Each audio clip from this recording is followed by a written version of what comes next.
TTV Super Training Gym, the strongest gym in the West. How much you bench? We got some benches going on here today. A bench check. We got Brandon, who we've been trying to really have him work on his form.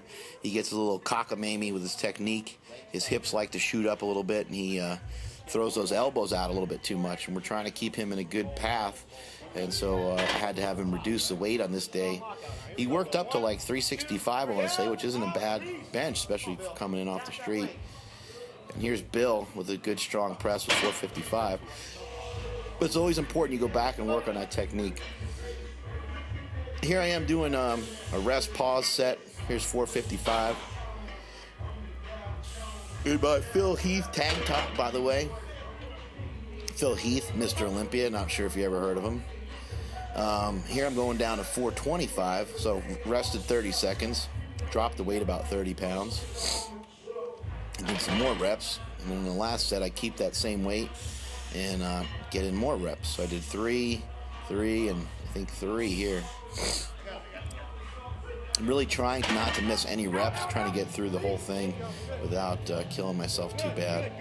See, Cove really misgrooved that one. He was tucked too hard. He's tucked in too hard and almost at an angle for an extension rather than a bench press. And that's a little bit better of an angle. That's 320 pounds. Carpet presses are good shorten the range of motion.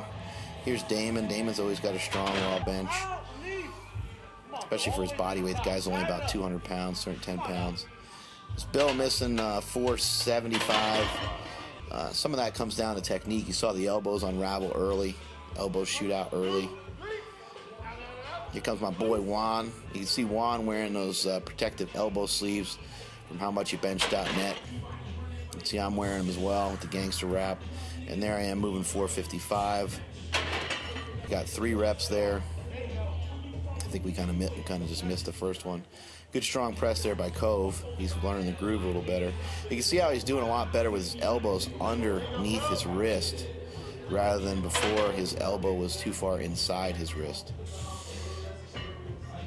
Here I am finishing out the rest pause set.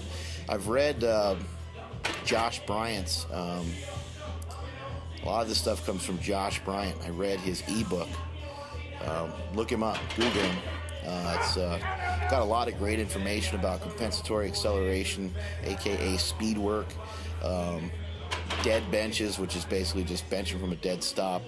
He just has some really outstanding information, and I would consider him almost like secrets, because it's a lot of stuff that, even though I've been lifting for a really long time, it's a lot of stuff I've never even tried or done before. Some of the things I've never even really thought about before.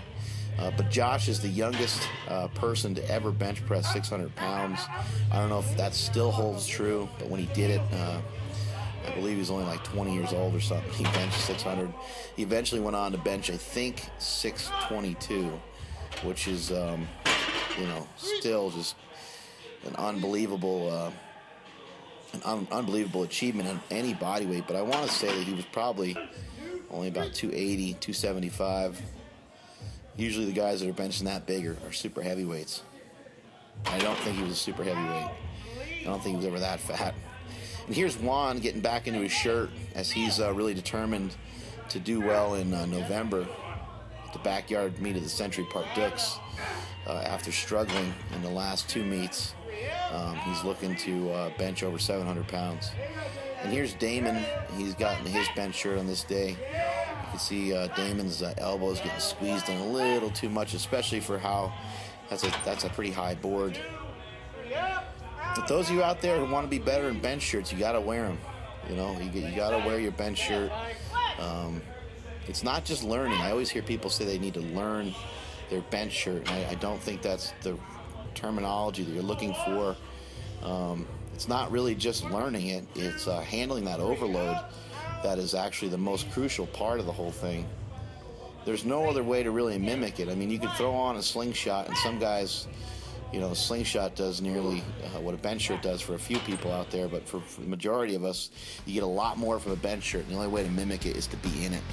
And that is it from supertraining.tv.